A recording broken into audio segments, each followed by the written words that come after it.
Was bedeutet modernes Arbeiten? Diese Frage habe ich meinen Gästen früher im Podcast immer gestellt. Und dank Gemini haben wir jetzt eine Antwort darauf. Durch NotebookLM haben wir eine Videozusammenfassung bekommen und ein Fazit aus den ersten 50 Folgen. Was dabei herausgekommen ist, könnt ihr euch jetzt einmal angucken. Viel Spaß! All right, welcome to the Explainer. Today we are diving headfirst into something huge, something that's happening all around us. We're talking about the complete reinvention of how we work. You know that feeling, right? That sense that your workplace is kind of stuck, operating on an old rulebook? So many of us feel it. The old ways of organizing, leading, and motivating, they're just not cutting it anymore. The world outside changed, but a lot of our organizations, well, they're still playing catch-up. And you know why? It's because the world isn't just complicated anymore. A new acronym is floating around to describe our new reality, BANI. It stands for brittle, anxious, nonlinear, and, get this, incomprehensible. So what does that actually mean? It means systems can shatter out of the blue. It means there's this constant background hum of anxiety. Cause and effect? Forget it. We're in a world where things don't follow a straight line, and honestly, a lot of it is just plain hard to understand. Uncertainty is the new normal. So yeah, this isn't just a hunch we all have. The experts are saying it loud and clear. The old playbook is broken. It's done. So if the old rules don't work, what does?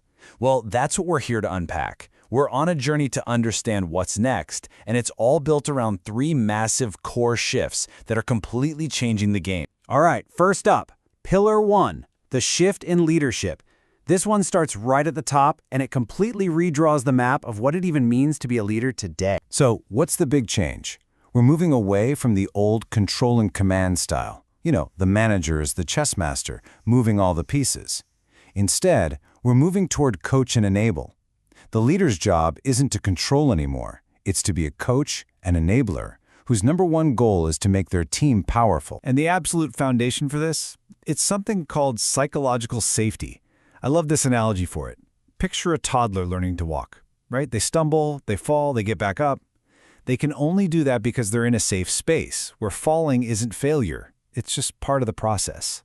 Well, that is exactly the kind of environment we need at work for people to take risks, innovate, and really grow. So you see, the leader's job gets a total rewrite. It's not about being the genius with all the answers anymore. Not at all. It's about creating a clear vision, giving the team the tools and, this is key, the trust they need, and then you gotta step back. You empower them to lead themselves and find their own brilliant solutions. Okay, so that's leadership. Now let's talk about Pillar 2, the shift in the organization itself. Because once you change how you lead, the whole structure has to change with it. What we're talking about here is breaking down silos. We're moving away from these rigid, walled-off departments that often end up competing with each other and moving towards something much more fluid, an adaptive system that can actually work together and respond to whatever the world throws at it. And we have all seen this movie before, haven't we? The classic story. Marketing gets bonus for bringing in leads, sales gets bonus for closing deals. So what happens? Marketing throws a ton of low-quality leads over the wall, sales can't close them, and suddenly everyone's pointing fingers. The focus isn't on the customer anymore. It's on a blame game. And when that happens, everybody loses. So how do you fix that? Well, this is where leaders have to adopt what's called a first-team mindset. It's a huge mental shift. It means your primary team isn't the group of people who report to you. No, your first team is your fellow leaders. Your loyalty has to be to them and to the organization's success, above all else. That's the only way to actually tear down those walls for good. Okay, so how do you build one of these adaptive systems? You basically design your company to act less like a rigid pyramid and more like a responsive network. You get everyone aligned around shared goals. Things like OKRs are great for this. You create these cross-functional squads that are built to solve specific customer problems. And then, here's the magic ingredient again. You give those teams the autonomy and the transparent information they need to make smart decisions on their own. Which brings us to our third and final pillar. And honestly, this might be the most important one of all. It's about the human element. It's about what really, truly motivates us to show up and do great work. See, the old playbook was all about extrinsic motivation. carrots and sticks, right? Paychecks, bonuses, status. The sources we looked at have a great name for this. It's the Coke of motivation. You get a quick sugar rush, a temporary high, but it wears off, and then you just want more. The new playbook, though, it taps into something way more powerful: intrinsic motivation, the stuff that comes from within. And this new model stands on 3 core pillars: autonomy, mastery, and purpose. Think about it. These are fundamental human drives. Autonomy is our need to have control over our own work. Mastery is that deep desire to get better and better at something that matters. And purpose, well, that's about feeling connected to a mission that's bigger than ourselves. That's not just nice to have. That's the real fuel for innovation and engagement. And this idea of purpose, it's not some fluffy, feel-good concept. The philosopher Nietzsche nailed it when he said, "He who has a why to live for can bear almost any how." And modern science totally backs this up. There's a famous piece of research called the Nun study, which found that nuns who had a powerful sense of purpose were more resilient and actually lived longer. That's incredible!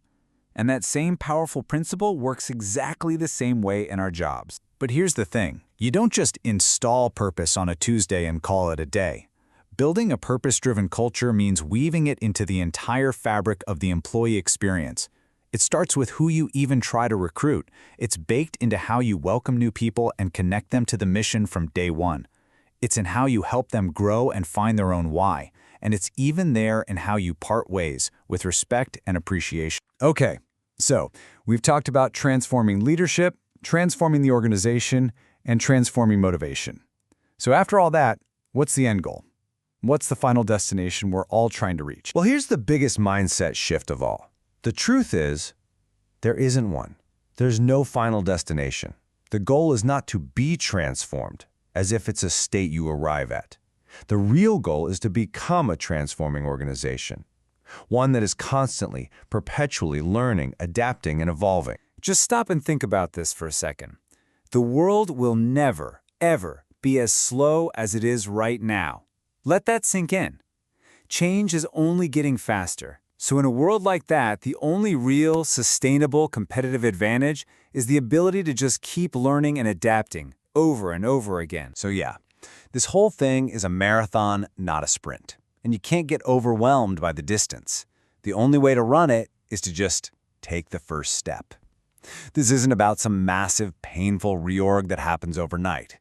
It's about starting small, running little experiments. So whether